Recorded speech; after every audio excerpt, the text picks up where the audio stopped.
Let's start with a paradox that just totally defies all conventional logic. I mean, we frequently observe individuals who instantly acquire this immense unearned wealth, right? Right, yeah, like jumping from a state of complete poverty to absolute financial abundance almost overnight. Exactly. And the logical, rational assumption there is that their lives are permanently fixed. Like the trajectory from that point forward is just a smooth upward glide. You think so, yeah. But in the overwhelming majority of cases, that fortune just completely evaporates. Within a passage of eras, they find themselves right back in the exact economic and psychological state they started in. It's wild. It really is. And so the question is why?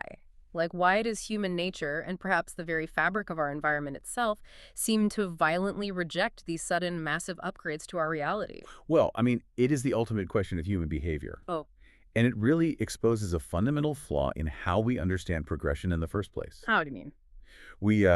We like progression to be visible. Mm, We want it linear and steadily cumulative. Effort leads to result.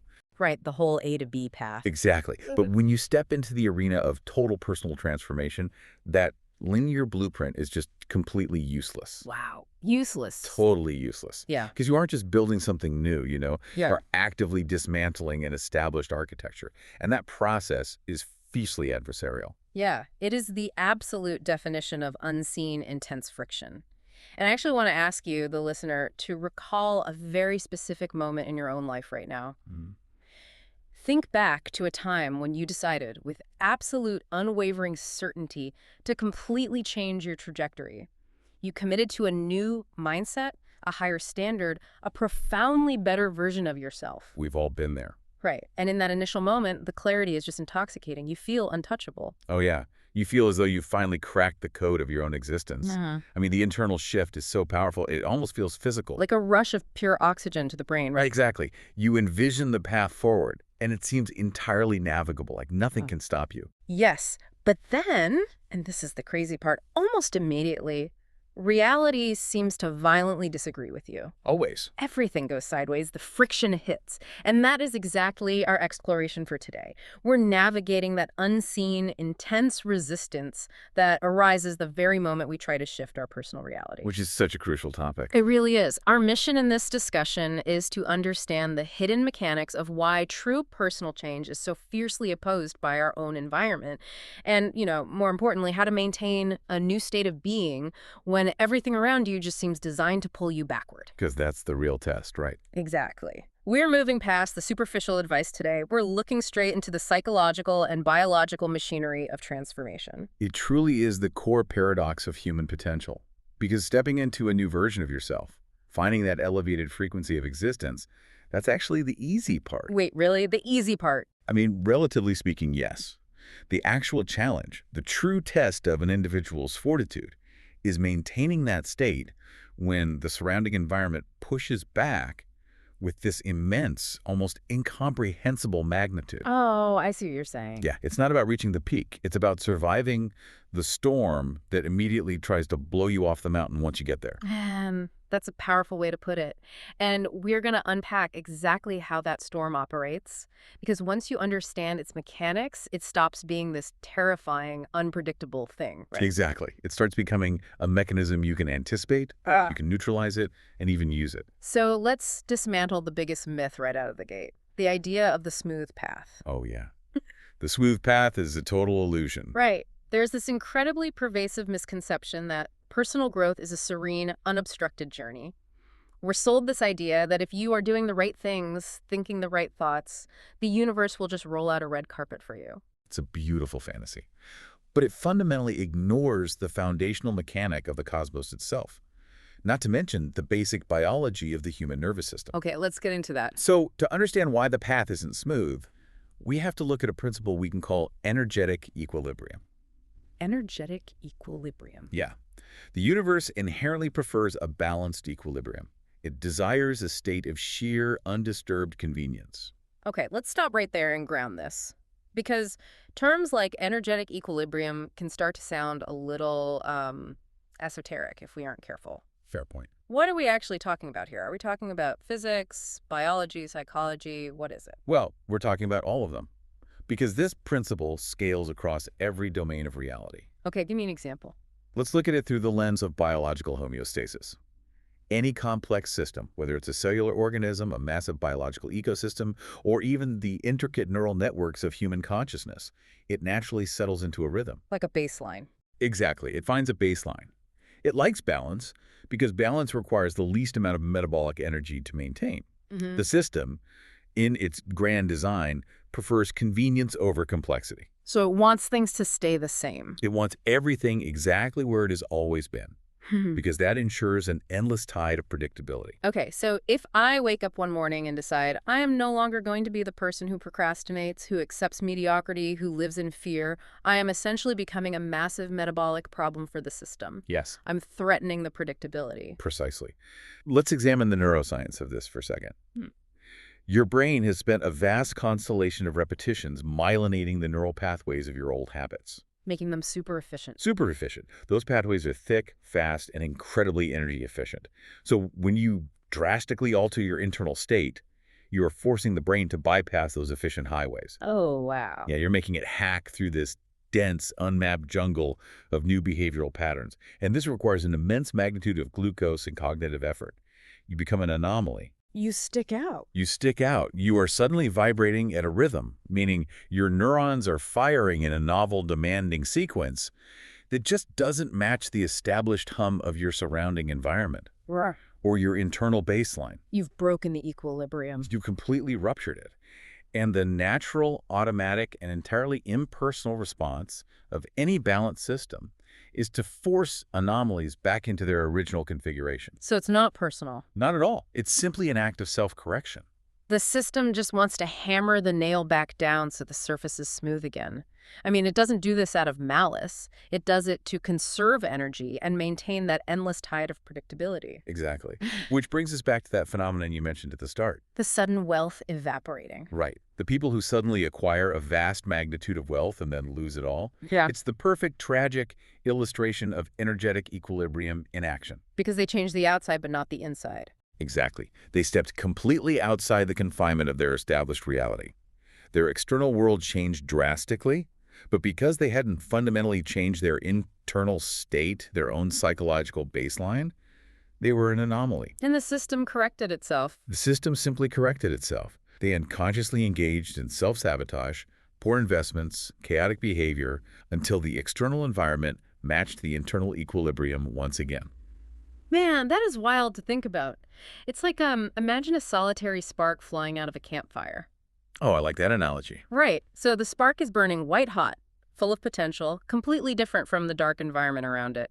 But the cold night air doesn't hate the spark. No, of course not. The air is just doing what air does. It immediately works to extinguish the spark to maintain the ambient temperature of the forest.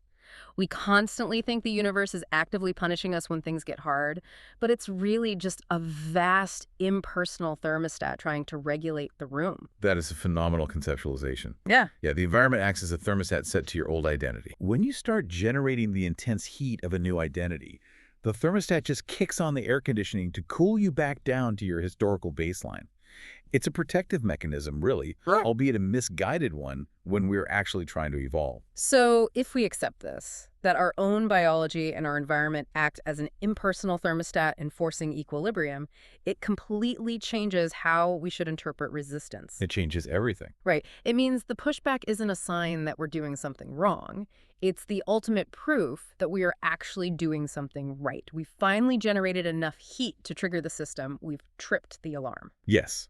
And once you understand this thermostat effect, you transition from being a victim of circumstance to being a conscious architect of your reality. You can anticipate exactly how the system will try to regulate you. Okay, so how does it regulate us? Well, this brings us to the methodology of the pushback. The system doesn't just ask you nicely to go back to your old self. It deploys specific, highly effective mechanisms designed to overwhelm your cognitive load. To force a retreat. Exactly. Which leads us directly into what we can call the first major trial, the descent into chaos. Oh, the descent into chaos. It's perhaps the most disorienting experience a human being can endure, precisely because it feels so entirely contradictory to the massive magnitude of effort being put in. Yeah, I want the listener to really picture this scenario because it is so universally experienced. You've made the commitment. You're maintaining your focus. You're elevating your mindset. You are doing the internal work, whether that's meditation, boundary setting, rigorous discipline. You are, by all accounts, doing everything, quote unquote, right. You're locked in. You're locked in. And the moment you lock into this new elevated state, your external world suddenly shatters. The disruption is sudden and absolute. Things break, the transmission in your car unexpectedly fails, a crucial project at work collapses, a completely unforeseen financial emergency arises. Just piles on. It does, and the timing. The timing is what makes you feel like you are losing your mind. It is completely chaotic, yet it feels perfectly synchronized to cause maximum distress. It hits you precisely when you are feeling the most optimistic. It feels perfectly synchronized because, well, in a very complex psychological way, it actually is. Wait, it's not random? It is not random bad luck. To understand this, we have to look at a radical philosophical and psychological concept regarding the nature of identity. Okay, I'm with you. Your old frequency, meaning the past version of you, the ingrained habits, the deep-seated fears, the baseline you operated on for a multitude of eras, it isn't just a passive memory. You must begin to look at it as a literal living entity. Okay, hold on. Here's where I have to push back a little. Sure. A living entity. Are we asserting that our past habits are literal, conscious entities plotting our downfall in some supernatural way? Because framing it as an entity gives it a lot of mystical power, and frankly, it sounds a bit like magical thinking. No, it's a vital distinction to make, so let's strip away any mysticism right now. Okay, good. We are talking about the sheer magnitude of your own psychological and neurological resistance. Think of it as an autonomous subsystem within your own brain. Oh, okay. So biological. Purely. Because you have inhabited this psychological state for such a vast span of time, you have built an incredibly robust network of neurons that fire together automatically. And in a very real biological sense, this network fights for its survival. For survival, right? When a biological structure is deprived of energy, in this case, your attention and habitual action, it triggers an alarm state. So it's not a ghost haunting me. It's an entrenched neural network experiencing an extinction burst. Exactly. In behavioral psychology, an extinction burst is a temporary increase in the frequency and intensity of a behavior when reinforcement is removed. Like a toddler throwing a louder tantrum when they are ignored. That's a perfect example, but we can take this even further into how it affects the external world. Whether you choose to view it purely as a deeply entrenched psychological shadow or as a literal energetic blueprint, the mechanics remain identically devastating. So what happens? When you attempt to leave, this old paradigm fights for its life. It feels itself starving because you're withdrawing the conscious attention that feeds it. And like any living organism facing starvation, it panics. But how does my brain panicking make my car transmission blow up? That's the part that trips people up. I mean, it's one thing to say my brain is making me crave junk foods, right? Right. But it's another entirely to say my brain is orchestrating a cascade of external misfortune. That is where the concept of the reticular activating system, combined with our behavioral outputs, becomes fascinating. The filter in the brain. Yes, your brain filters millions of bits of information every second. When your internal baseline shifts into a state of growth, the old paradigm, the amygdala, the fear centers, screams that you are in danger. It doesn't like the new territory. Exactly. So it begins hyper-focusing your attention on potential threats, flaws, and breakdowns. You begin to unconsciously interact with your environment in ways that precipitate failure. Unconscious. Yeah. You're distracted, so you miss a crucial detail that causes a project to collapse. You're tense, so a minor disagreement with a partner escalates into a catastrophic argument. Oh, wow. So the sudden, inexplicable argument with a loved one just as you find inner peace, or the cascading financial hiccups the moment you decide to invest in yourself? Yes. That is the old self fighting back through a combination of hypervigilance, behavioral microsabotages, and a profound shift in what we are tuning our attention to. Precisely. It is desperately trying to pull you back, and it uses the external world as its leverage. The old paradigm needs to extract your energy to survive. It wants a reaction. It needs the familiar neurochemical cocktail of cortisol and adrenaline.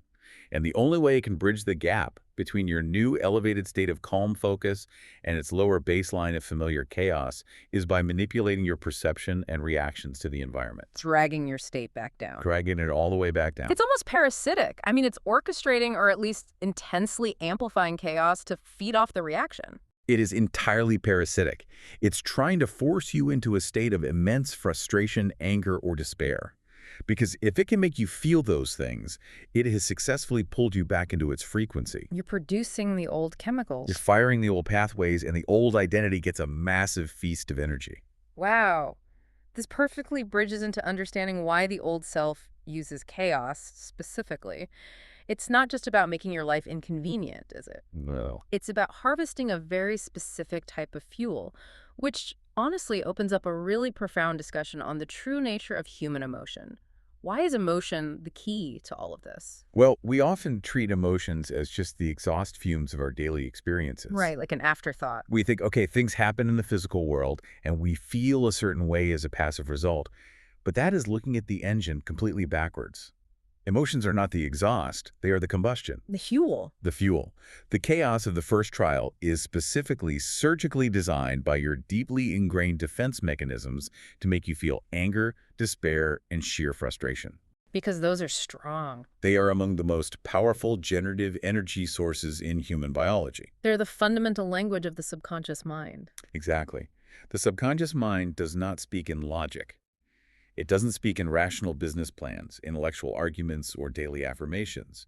It speaks in the raw currency of profound emotional resonance and physiological arousal. Okay, let's challenge a traditional notion here, because this is where I think a lot of self-improvement advice falls flat. Sure, let's hear it. The conventional wisdom in habit formation is that the subconscious learns almost exclusively through a vast constellation of repetitions. You do something a ton of times, and it becomes a habit. We're told to just repeat the affirmation, repeat the behavior, and eventually the brain will change. Right, the repetition model. It is certainly one way to carve a neural pathway, much like a trickle of water slowly eroding a rock over a passage of eras. It's a slow, methodical mechanism of change. But it's not the only way. It is entirely insufficient when dealing with the acute friction of profound personal transformation. It is not the most powerful way the brain learns. A solitary spark of intense, raw emotion can instantly rewrite an entire internal paradigm. Wait, instantly. Explain that mechanism. How does one moment override a passage of eras of conditioning? Think about the mechanism of trauma, or, conversely, the mechanism of an intense epiphany. Okay. If you experience an event with an overwhelming magnitude of emotional resonance, whether it's sheer terror, profound grief, or overpowering joy, your amygdala heavily tags that experience. It marks it as important. Yes. Your subconscious is instantly reprogrammed in a singular moment because the massive flood of neurochemicals signals to the brain that this information is absolutely critical for survival. Oh, so it bypasses the need for slow repetition entirely. Entirely. It fuses the new pathway instantly. Because emotion is the ultimate override switch. It tells the system, hey, this is fundamentally important to survival, record this immediately and make it the new law. Precisely. And your old identity, that entrenched neural network fighting for its life. It knows this. It knows how to use the override switch. Yes. It knows that if it can hit you with enough chaotic external circumstances to trigger a massive, overwhelming spike of negative emotion, that singular spike can instantly overwrite all the gentle, positive repetition you have been practicing for weeks. The frustration of the broken transmission, if you allow it to consume you, instantly undoes the delicate new pathways of abundance and peace you're trying to build. So let's look at the relationship between thought and emotion here, because I think a lot of people get tangled up on this point. It's a tricky area, yeah. We are constantly taught to, quote-unquote, control our thoughts. Cognitive behavioral therapy focuses heavily on observing and changing thoughts. But the premise here suggests thoughts are actually secondary to the emotion. Thoughts are absolutely secondary. Consider the idea that thoughts aren't necessarily things you generate from scratch in a vacuum. What are they then? They're experiences your brain tunes into, based on its current chemical state. Imagine your mind is an incredibly sophisticated receiver, right? Pulling data and generating narratives from a vast stream of potential information. Like tuning a radio dial. Exactly. The frequency your receiver is tuned to, the physiological and emotional state of your nervous system, determines the kind of thoughts you're even capable of picking up. And what turns the dial on the receiver? Emotion turns the dial. Emotions are the raw, generative power that sets the frequency. If your nervous system is regulated, if you are in a state of profound gratitude and safety, you naturally tune into thoughts of abundance, possibility, and connection. You don't have to force it. No, you don't have to forcefully generate positive thoughts. They just arrive as a natural byproduct of the emotional state. But if your old self gets its way, If your old self can use the chaos of the first trial to successfully infuriate you, to flood your system with cortisol and adrenaline, your emotional frequency plummets. Your receiver is instantly tuned to the bandwidth of survival, lack, and anger. man, so what does this all mean in a practical, everyday context? Well, think of it this way. Wait, I have an analogy. If thoughts are the steering wheel, emotion is the engine. The old reality throws obstacles in the road, not necessarily to crash the car, but to make you so intensely angry and terrified that you willingly grab the steering wheel, turn the car around, and drive yourself right back to your old life. That is a brilliant analogy. Spot on. Yeah. The obstacle itself, the flat tire, the rejected proposal, the sudden bill, it's completely powerless on its own. It is merely a neutral prop on a stage. A prop. Yes, the true danger, the actual mechanism of failure, is your emotional response to the prop. If you get angry at the broken car, your thoughts automatically align with that low frequency. And you start thinking, why does this always happen to me? I can't win. This entire effort is useless. Exactly. And those thoughts act as a powerful cognitive glue. They bind you seamlessly back to your old reality. The old neural entity feeds on that despair, grows strong again, and the trial's failed. The equilibrium is restored. It is a brilliant yet terrifying mechanism. I mean, the chaos is nothing but bait. It is entirely bait. It is a psychological lure. And the absolute moment you swallow the bait of emotional reaction, you're caught on the hook. You have handed your sovereign power over to the very system you were trying to escape. But okay, what happens if you don't take the bait? Let's say someone is listening to this, they understand the mechanics, and the next time the transmission blows up, they don't react. Okay. What happens if you recognize the chaos for exactly what it is? You maintain your emotional baseline, you regulate your nervous system, and the old reality simply cannot make you angry. Does the universe or the biological system just give up and let you pass? If only the architecture of reality were that simple. I had a feeling it wasn't. No. When the old system realizes that chaotic disruption is no longer an effective tool for extracting your energy, it doesn't surrender. The system is incredibly adaptive. So it changes tactics. It shifts its strategy to something far more insidious, far more psychologically demanding. It moves from deafening noise to absolute crushing silence. Oh. Which brings us to the second trial, the illusion of stasis. If the first trial is a violent hurricane trying to blow you off the mountain, the second trial is being stranded in the middle of a vast windless ocean, wondering if you are moving at all. The endless tide of stagnation. This is almost harder to describe than the chaos because the defining feature is that absolutely nothing is happening. Yes, exactly nothing. I know an overwhelming majority of people who have hit this exact wall. You put in a monumental magnitude of effort. You maintain your focus. You survive the initial burst of things going wrong. You don't take the bait of the chaos. You hold steady. You are steady. You are doing the grueling work every single day, yet the external physical world remains completely, stubbornly frozen. There is zero feedback from the environment. You are essentially shouting into a void. Exactly. Your bank account looks exactly the same. Your relationship status is identical. Your career feels completely immovable. The metrics you use to measure success just refuse to budge. It's agonizing. Days turn into weeks. Weeks turn into a passage of eras, and nothing changes. And that is when a different, far more toxic kind of doubt creeps in. You don't feel angry like in the first trial. You just begin to feel incredibly foolish for even trying. You feel naive. You feel delusional. And that feeling of profound foolishness is exactly the weapon the second trial is designed to wield. How so? This trial operates by turning your deepest, most fundamental neurological conditioning against you. What conditioning are we talking about here? We are talking about the brain's reward prediction circuitry. We are fundamentally conditioned to believe in a direct, absolute link between physical action and immediate physical results. Oh, cause and effect. Right. From the moment we are born into this world, we are trained in a very linear physical transaction. You cry, you get fed, you flip a switch, the light turns on, you lift a heavy object, your muscle immediately tires. Immediate feedback. Exactly. We are conditioned to require immediate, tangible proof that our actions are causing an effect in the world.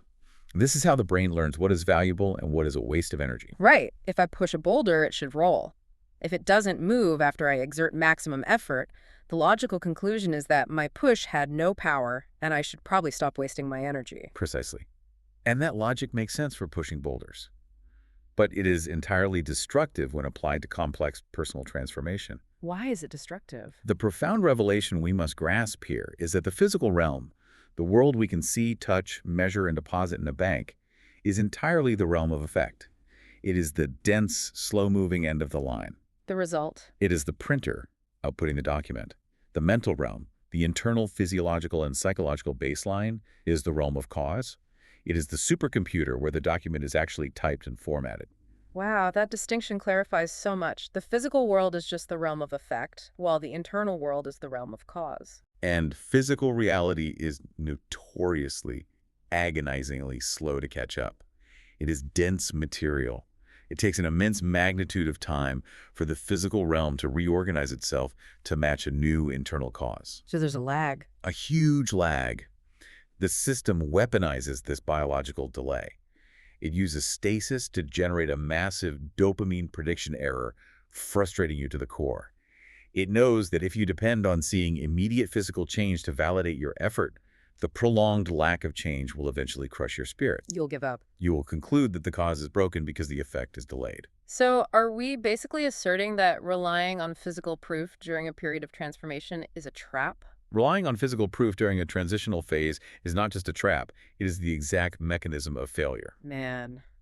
Let me try to put this into an analogy to see if I'm tracking. Go for it. It's like meticulously preparing the soil, planting a seed, watering it diligently for a week, and then violently digging the seed back up out of the dirt because you don't see a giant oak tree yet. Oh, that's perfect. The very act of checking for the result, of needing that physical proof to soothe your anxiety, actually destroys the invisible critical progress that was happening beneath the surface. That is the exact mechanism of the illusion.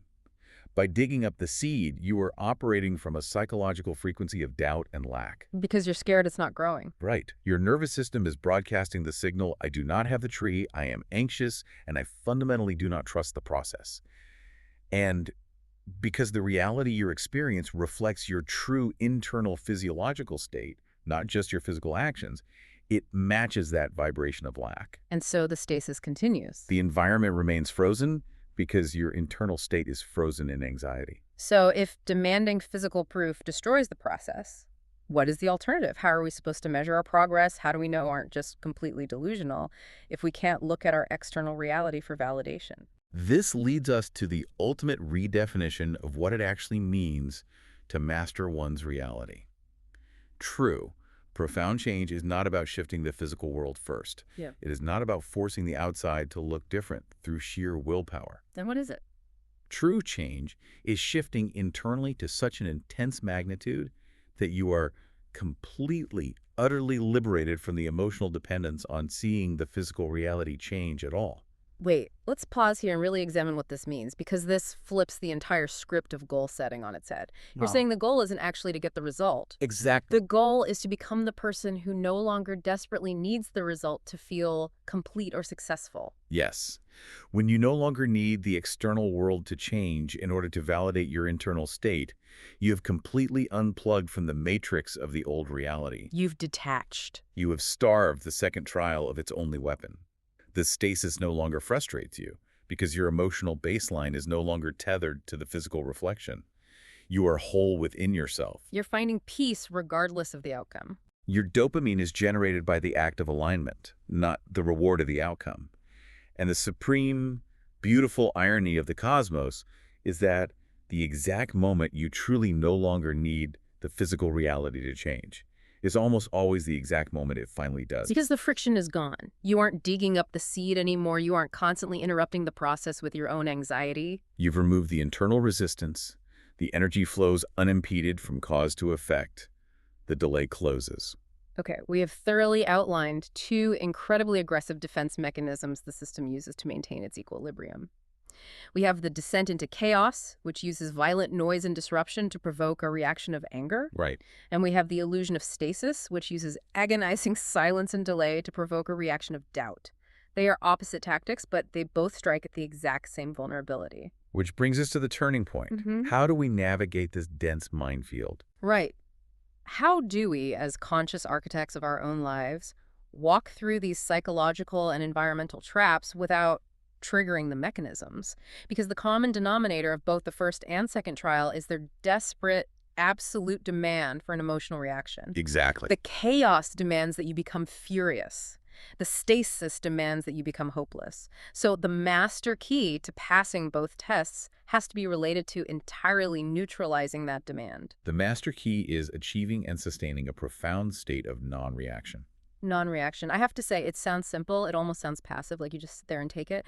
But I imagine, biologically speaking, it is incredibly difficult in practice. It is the most active, intensely disciplined form of psychological endurance a human being can achieve. Yeah. There's absolutely nothing passive about it. What does it require then? It requires an elevated level of metacognition, the ability to observe your own thoughts and physical sensations that borders on the superhuman. When you truly comprehend the architecture we have been discussing, that chaos and stasis are not personal punishments, but merely mechanical, impersonal traps designed to trigger your amygdala, they instantly lose their power. Because you finally see the machinery behind the curtain. Exactly. You begin to view your own reality from a philosophical and neurological mountaintop. You detach entirely from the immediate gravitational pull of your circumstances. You step back. You watch the chaos happen. You observe the stagnation dragging on. You feel the cortisol spike in your blood, but you refuse to let it penetrate your internal sanctuary. You observe the feeling without becoming the feeling. Okay, let's unpack this with an analogy. It's the difference between stepping on a rake in the dark and getting hit squarely in the face versus walking into a brilliantly lit room, clearly seeing the rake lying on the floor and simply stepping over it. The rake is still there.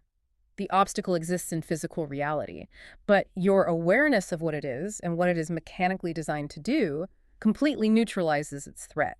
You don't get mad at the rake for being a rake, you just step over it. A beautiful illustration. The rake has no power to harm you if you refuse to step on it. A profound truth of human psychology is that simplicity is the ultimate form of sophistication. Right. The solution here is exquisitely simple. Even if the neurological execution is demanding, the less you emotionally react, the more you stay on the direct, unimpeded path to your new paradigm.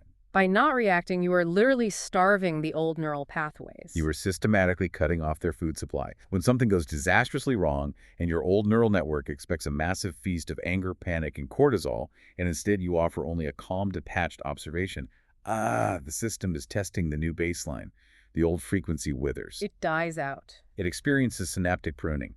It realizes it has completely lost control of the thermostat. There is immense, undeniable power in that realization. The moment you are triggered, the moment you react in blind anger or deep despair, you are actively co-creating the exact reality you desperately do not want. Yes. You are fueling the very storm you are trying to escape. You are perpetuating the cycle. You are authorizing the system to keep you trapped. But by remaining neutral, you become an impenetrable fortress. You just let it pass. You allow the storm of circumstances to rage outside, knowing with absolute certainty that storms eventually run out of energy if they cannot draw heat from the ocean below. You simply stop providing the heat. But, and this is a big but, simply not reacting still feels a bit like a defense mechanism. It's like holding up a heavy shield. It stops you from losing ground, but does it actually propel you forward? Now we're getting to the next level. Right. How do we take this profound awareness and move from playing defense to playing offense? How do we turn these trials into actual fuel to aggressively accelerate our growth? This requires a masterful psychological pivot. It is the final, most active step of the transformation process. It's not enough to merely endure the storm with gritted teeth. You must learn to capture its lightning. Capture the lightning. Instead of seeing the worsening conditions of the first trial or the agonizing, stagnant reality of the second trial as a sign of failure or a mere test of endurance, you must consciously, aggressively redefine what these tests actually indicate to your nervous system. Redefining the storm. I love the concept of this. So instead of the internal monologue saying, things are going wrong because I am failing, what should the narrative be? How do we rewrite the code? The narrative must become one of imminent, undeniable triumph. You must argue with unshakable cognitive conviction that these trials are the ultimate undeniable indicator that your desired reality is about to materialize. Wait, really? Yes, it is the intense, suffocating darkness that always immediately precedes the dawn of the cycle. So the magnitude of the pushback literally proves the magnitude of the progress. The sheer intensity of the friction is the exact measurement of the shift you are causing. Let that sink in. If you weren't on the verge of a massive reality-altering breakthrough, The system wouldn't be deploying its heaviest, most desperate defenses. That makes total sense. The universe doesn't send a hurricane to blow out a birthday candle. It sends a hurricane to fight a volcano. Wow. So, by focusing your conscious energy on the belief that these immense obstacles are literal scientific proof of your success, you completely change the physiological vibration of the experience. You change what the stress means to your body. You perform psychological alchemy. You take the raw, dense material of chaos and frustration, and you use cognitive reappraisal to transmute it into the gold of confidence and momentum. You take control. You become the true sovereign authority of your reality by dictating what events mean, rather than passively accepting their face value. When you change the way you look at the obstacles fundamentally change the way they interact with your nervous system. You literally hijack the energy. Yes, you hijack it.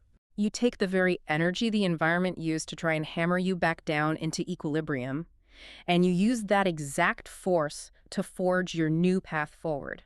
It's like utilizing the immense gravity of a massive planet to slingshot a tiny spaceship into deep space. The massive force that was supposed to pull you down and crush you is the very thing that propels you out at light speed. That is the absolute essence of mastery. The events of your life are entirely neutral. A failed business venture, a broken relationship, a prolonged period of total stagnation. These are just physical facts. Right, they're just data points. They are data points. They have no inherent meaning whatsoever. The old paradigm, the terrified amygdala, tells you they mean permanent failure. But when you step into your conscious power, you declare that they mean you are breaking the mold. You're flipping the script. You declare that they mean the old structure is violently collapsing to make way for the new, vastly superior architecture. You declare that the difficulty of the test means you are worthy of the graduation. Precisely. And when you maintain that intense focus, when you continuously centralize your cognitive energy on the impending realization of your new reality, that focused energy compounds. It builds. It builds a gravity of its own. It becomes a new baseline frequency that is so undeniably powerful, so stable, that the environment has no choice but to reestablish equilibrium around it. You don't just change your reality, you force reality to reorganize itself around your new center of gravity. Let's explore deeper into the center of gravity concept, because what we're really talking about here at the core is authority, the ultimate authority over your own existence. Yes, authority is the right word. Because for so much of our lives, for the overwhelming majority of people, we unconsciously hand that authority over to the external world. We let the numbers in the bank account tell us our inherent worth. We let the job title tell us our status. We let the reactions of others dictate our emotional baseline and our physiological state. We operate as helpless subjects to the environment, rather than the conscious creators of it. It is a completely inverted way of living. Inverted, exactly. And the trials we've discussed, the descent into chaos and the illusion of stasis, are the system's way of brutally exposing that inversion. They squeeze you to see where your authority actually lies. Like a stress test. Yes. If your authority lies in the physical world, the chaos will crush you, because the physical world is ultimately out of your control. And the stasis will starve you because you're waiting for the physical world to feed you permission to feel successful. If the external world doesn't give you the dopamine, you wither. Exactly. But when you reclaim that authority, when you decide irrevocably that your internal state dictates the meaning of the external world, you become untouchable. Untouchable. Let's look at the mechanics of how this redefined focus actually alters reality. It's not just wishful positive thinking, it's a profound realignment of your biological energy. When you encounter a massive obstacle and you actively choose to interpret it as a sign of imminent breakthrough, you are doing something remarkable to your nervous system. You are bypassing the fear response entirely. You are overriding the primal programming that equates difficulty with mortal danger. Instead of cortisol and adrenaline flooding your system to prepare you to fight or flee, you generate an elevated emotional signature. You generate intense anticipation. You generate a strange, paradoxical gratitude for the obstacle itself. Because the obstacle is the confirmation that the process is actually working. Yes. It is exactly like feeling the intense burn in your muscles when you lift heavy weights. If you didn't know what exercise was, if you had no concept of muscle hypertrophy, that severe pain would feel like a terrible injury, a biological sign to stop immediately and never lift a weight again. That's a fantastic comparison. But because you understand the mechanics of muscle growth, you redefine the pain as the literal feeling of getting stronger. You don't avoid it, you actively seek it out. The physical sensation in the muscle fiber is identical in both scenarios, but the psychological meaning applied to it changes the entire behavioral outcome. So it's all in the interpretation. If you believe it's an injury, you stop, and your muscles atrophy. If you believe it's growth, you push through the friction, and you evolve. The external trials of life are the exact same mechanism. Okay, let's explore a scenario to make this incredibly concrete for the listener. Let's do it. Let's say someone is trying to build a new enterprise. They have done all the internal work. They are operating from a place of abundance and vision. They launch the enterprise, and immediately a critical piece of infrastructure fails. A major supplier backs out. The chaos hits. The first trial is officially underway. Right. And the old paradigm, the old entrenched neural network, expects them to panic. Of course. It expects the immediate thought process. This was a massive mistake. I'm not cut out for this. The universe is telling me to stop before I lose everything. That thought instantly generates the emotion of despair, which floods the body with stress hormones, locking them right back into the frequency of failure. But the conscious architect handles it entirely differently. The conscious architect sees the critical supplier back out, and internally they smile. They say, look at the sheer magnitude of this pushback. The old equilibrium is terrified of the massive impact this enterprise is going to have. Oh, I love that. This failure isn't a stop sign. It is a stress test. It is exposing a weakness in the foundation so I can build the much larger infrastructure I'm going to need tomorrow. Okay. They don't react with blind fear. They react with an elevated, almost predatory calm. They clearly see the rake and they step over it. And then, inevitably, the stasis hits. They fix the infrastructure, the foundation is solid, but for a vast stretch of time, no clients come. The phone simply doesn't ring. The second trial begins. The environment tries to starve them of physical proof and dopamine. And again, the old paradigm expects them to wither. It expects them to check the metrics obsessively, to feel foolish, to conclude that because there is no visible external movement, there must be no internal progress. The frantic pulling up of the seed? Yes. But the master knows that the silence is merely the biological and environmental delay between cause and effect. They aggressively redefine the silence. How do they redefine nothing happening? They don't say nothing is happening. They say the foundation is settling. The space is being cleared for a magnitude of arrival I cannot yet perceive. They remain utterly unbothered by the lack of immediate physical evidence because their emotional fulfillment is not dependent on the phone ringing. They are already fulfilled by the act of being the person who builds.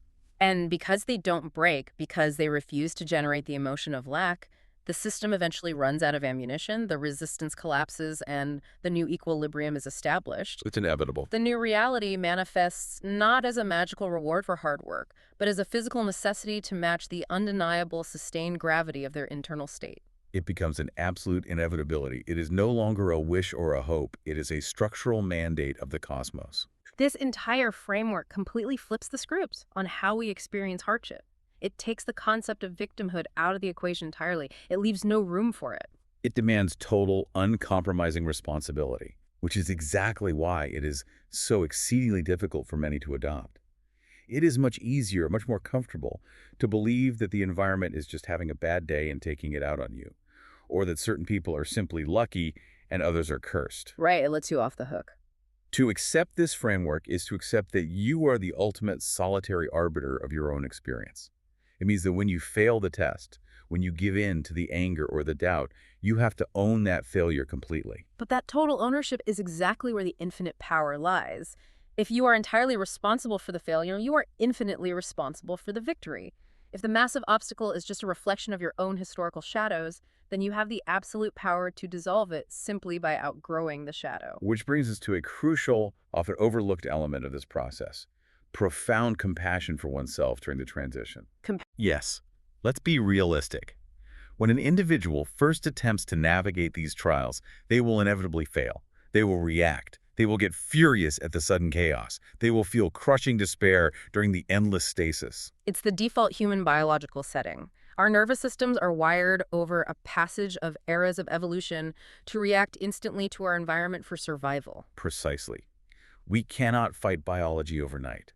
And the real danger is that when they realize they have reacted, when they realize they have unconsciously fed the old paradigm, they generate a secondary, highly toxic layer of negative emotion. They feel intense guilt. Oh, the guilt spiral. They beat themselves up for not being enlightened enough to maintain the state of non-reaction. They say, I knew the system was testing me, I knew exactly what was happening, and I still lost my temper when the tire blew out. I've ruined all my progress. And that profound guilt is just another flavor of the exact same low-frequency energy. Is it a brilliant trap? The old neural entity doesn't care if you are feeding it anger over a broken car or agonizing guilt over your own reaction to the broken car. It is all the same neurochemical sustenance. Wow, so the old self will even weaponize your own self-awareness against you if you let it. Oh, you are trying to be a conscious creator. Look at how miserably you just failed at staying calm. You're a fraud. Go back to sleep. Exactly. The old frequency is incredibly resourceful because it has access to your entire cognitive framework. This is why the strategy of non-reaction must be applied universally, even to your own perceived failures. Give yourself grace, essentially. Yes, you cannot always control your very first thought. The primal brain, the amygdala, is infinitely faster than the conscious prefrontal cortex. A disaster strikes, and your first thought might be pure, unadulterated panic. That's just biology doing its job. It is biology. Yeah. But you can always, always control your second thought and your third.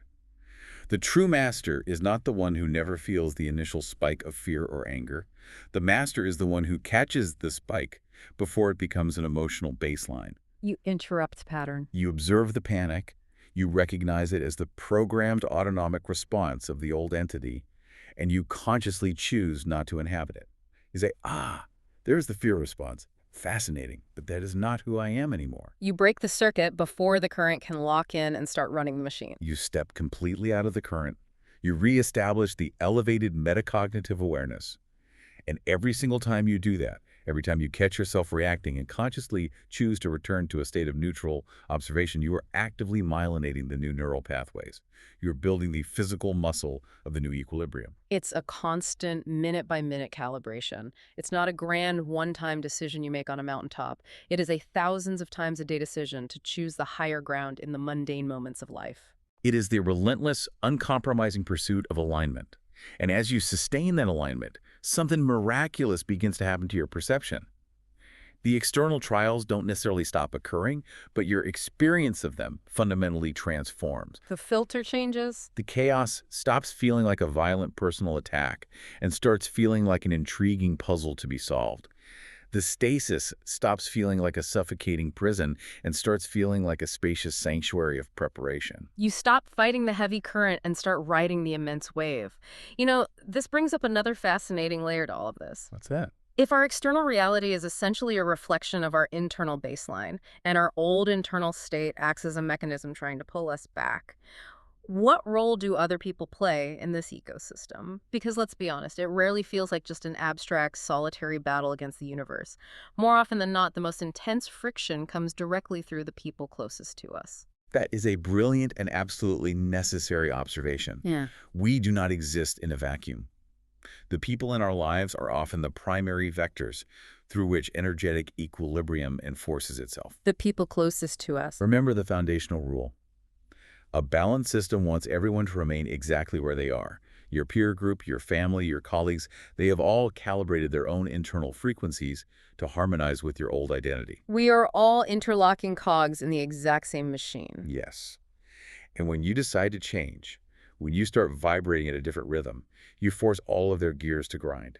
You becoming suddenly disciplined or profoundly peaceful or fiercely ambitious unconsciously highlights the exact areas where they're perhaps lacking those very qualities. Yeah, that makes people so uncomfortable. Extremely. Your new light casts a harsh, uncomfortable shadow on their unresolved issues and their own stagnant equilibrium. So, when they push back, when they cynically criticize your new habits, or actively try to drag you into old familiar arguments, or dismiss your new goals as delusional, they aren't necessarily doing it consciously because they maliciously want you to fail. Usually not. They are doing it because your sudden change is severely disrupting their own comfort and equilibrium. They are acting as unconscious agents of the system's homeostasis. The environment will readily use the voices of the people you love the most to administer the first trial. They will provide the necessary chaos. That's rough. They will say the exact surgical thing designed to trigger your deepest insecurities, to make you angry, to pull you back down into the familiar mud where they feel comfortable and safe interacting with you. That is incredibly difficult to navigate. I mean, it is one thing to detach from a flat tire. It is another thing entirely to detach from the disappointment, cynicism, or outright anger of someone you care deeply about. It triggers our deepest biological fears of tribal abandonment. It is the absolute crucible of transformation. To pass this specific iteration of the test, you must apply the exact same principle of non-reaction, but with an added critical layer of profound empathy. You must recognize that their aggressive pushback is not truly about you at all.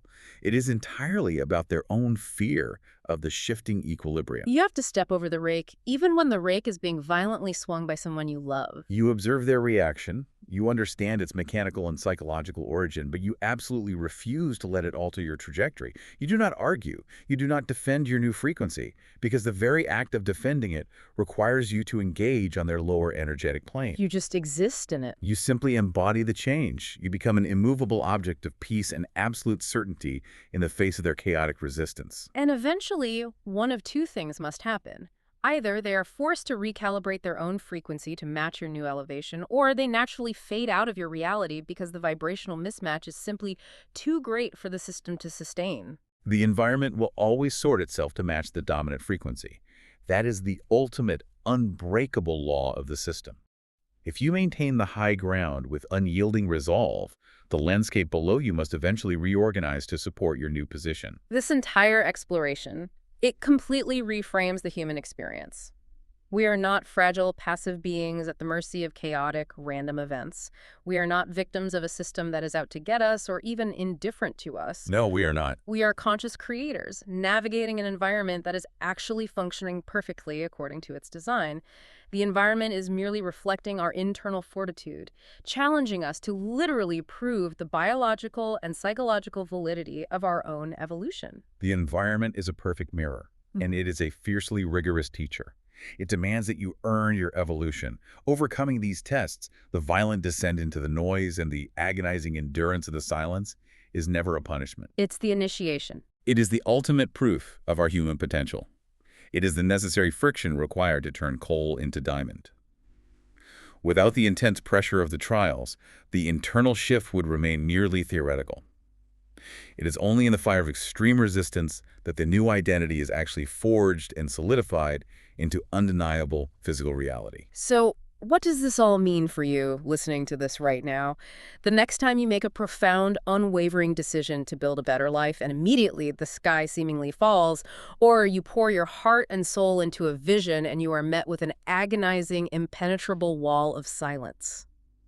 You now know the secret behind the curtain. You know exactly what's happening. You know the exact mechanics of the machine. The environment is not rejecting you. It is simply checking with absolute, uncompromising rigor to see if you actually mean it.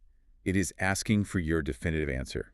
And your answer is not spoken with words. It is demonstrated through your unyielding equilibrium in the face of the storm. Which leaves us with one final paradigm-shifting thought to carry with you today.